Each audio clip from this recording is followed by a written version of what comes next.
আসসালামু আলাইকুম। বিসমিল্লাহির রহমানির রহিম।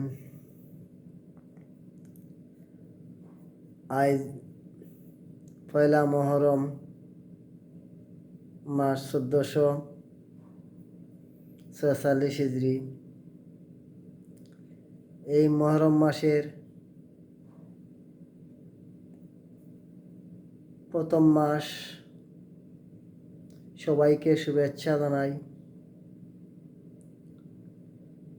আমাদের এই প্রথম মাস হইতে আগামী জিলহজ মাস পর্যন্ত আল্লাহ তাআলা সবাইকে শান্তিতে থাকার তৌফিক আর দান করে দেন এবং বিপদ আপদ থেকে আমাদেরকে হেফাজত করেন। এই মাসটি গুরুত্বপূর্ণ মাস।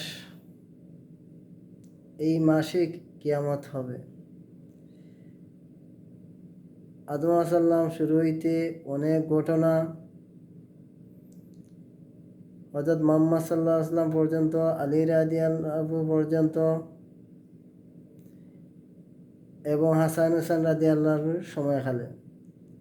হাসান হুসাইন রাদিয়াল্লাহু এই মহরম মাসেই 10 তারিখ শহীদ হয়েছিলেন। এই মহরম মাসে অনেক অলৌকিক ঘটনা ঘটেছিল,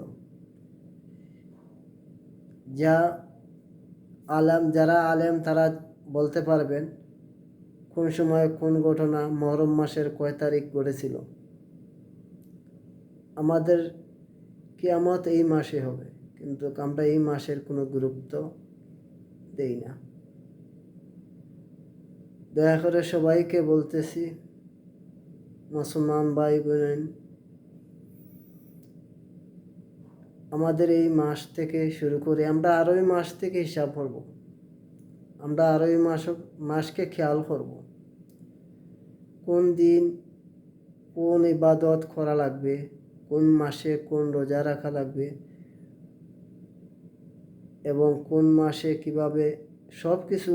অনেক বই আছে, মোবাইলের যুগ আছে, মোবাইলও মিলে আমরা এগুলা পালন করব। যেহেতু আল্লাহ তাআলা আমাদের শ্রেষ্ঠ ধর্ম ইসলাম আখেরি নবী হযরত মুহাম্মদ সাল্লাল্লাহু আলাইহি সাল্লামের উপর অবতীর্ণ হয়েছে। এই আখেরি নবী হযরত মুহাম্মদ সাল্লাল্লাহু আলাইহি সাল্লামের উম্মতের খাতিরে আমরা কুরআন ও কারীম তিলাওয়াত করব, নামাজ পড়ব আর এই আরবি মাসগুলো মেনে চলব। আল্লাহ তাআলা আমাদেরকে এই 12টি মাস সবাইকে দুঃখ কষ্ট শান্তি থেকেও আল্লাহ যেন আমাদেরকে সবাইকে শান্তিতে নেয়। আসসালামু আলাইকুম।